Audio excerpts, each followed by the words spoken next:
পুরনো ঐতিহ্য মেনে কালিয়াগঞ্জ ব্লকের মোস্তফানগর গ্রাম পঞ্চায়েতের অধীন কুনোরের রাউতগাঁও এলাকায় 7.5 হাত উচ্চতার বল্লা কালী পুজো ও কালিয়াগঞ্জ ব্লকের অনন্তপুর গ্রাম পঞ্চায়েত অধীন মির্জাপুর গ্রামের 14 হাত উচ্চতার বল্লা কালী এবং মিলন মেলাকে ঘিরে মানুষের ঢল। প্রথা অনুসারে রাস পূর্ণিমার পরবর্তী শুক্রবার অর্থাৎ 7ই নভেম্বর রাতে রাউতগাঁও ও মির্জাপুর গ্রামে বল্লা কালী মাতার বাৎসরিক মহাপুজো অনুষ্ঠিত হয়। দুটি বল্লা কালী পুজোর পরবর্তী 3 দিন ধরে বিভিন্ন ধরনের শিল্পীর সমন্বয়ে সাংস্কৃতিক অনুষ্ঠান হবে। দক্ষিণ দিনাজপুর জেলার ঐতিহ্যবাহী বল্লা কালী পুজো ও মেলার অনুকরণে কালিয়াগঞ্জের রাউতগাঁও ও মির্জাপুর গ্রামে বল্লা কালী পুজোর আয়োজন করা হয়। শুক্রবার রাতে রাউতগাঁও 7.5 হাত বল্লা কালীর পুজো প্রদীপ প্রজ্বলিত করেন উদ্বোধন করেন পঞ্চায়েত সমিতির সভাপতি হিরণময় সরকার।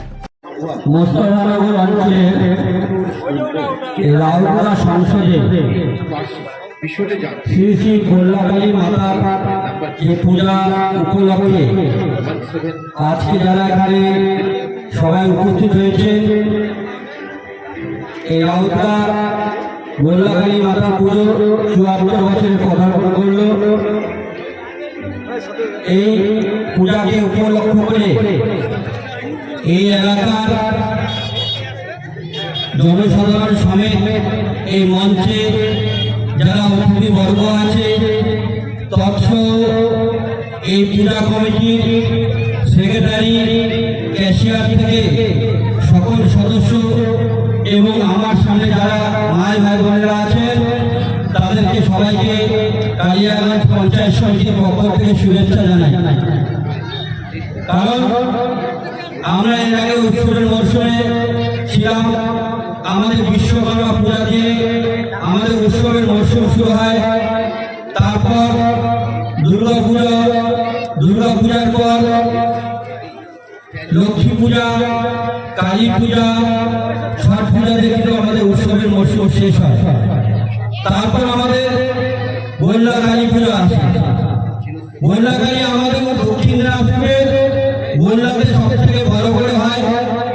তৎসহ বল্লা পূজা আমাদের কালিয়াগঞ্জ ব্লকে 3-4 জায়গায় হয়, যেমন মির্জাপুরে হয়, আমাদের রাউতগাঁওতে হয়, চান্দলে হয়। এই বল্লা কালী পূজা বল্লা মায়ের কাছে আমি প্রার্থনা করব যে আপনার জনগণকে যেন আমাদের ভালো রাখে, সুস্থ রাখে, আমাদের আগামী পথ চলা যেন সুগম করে দেয়।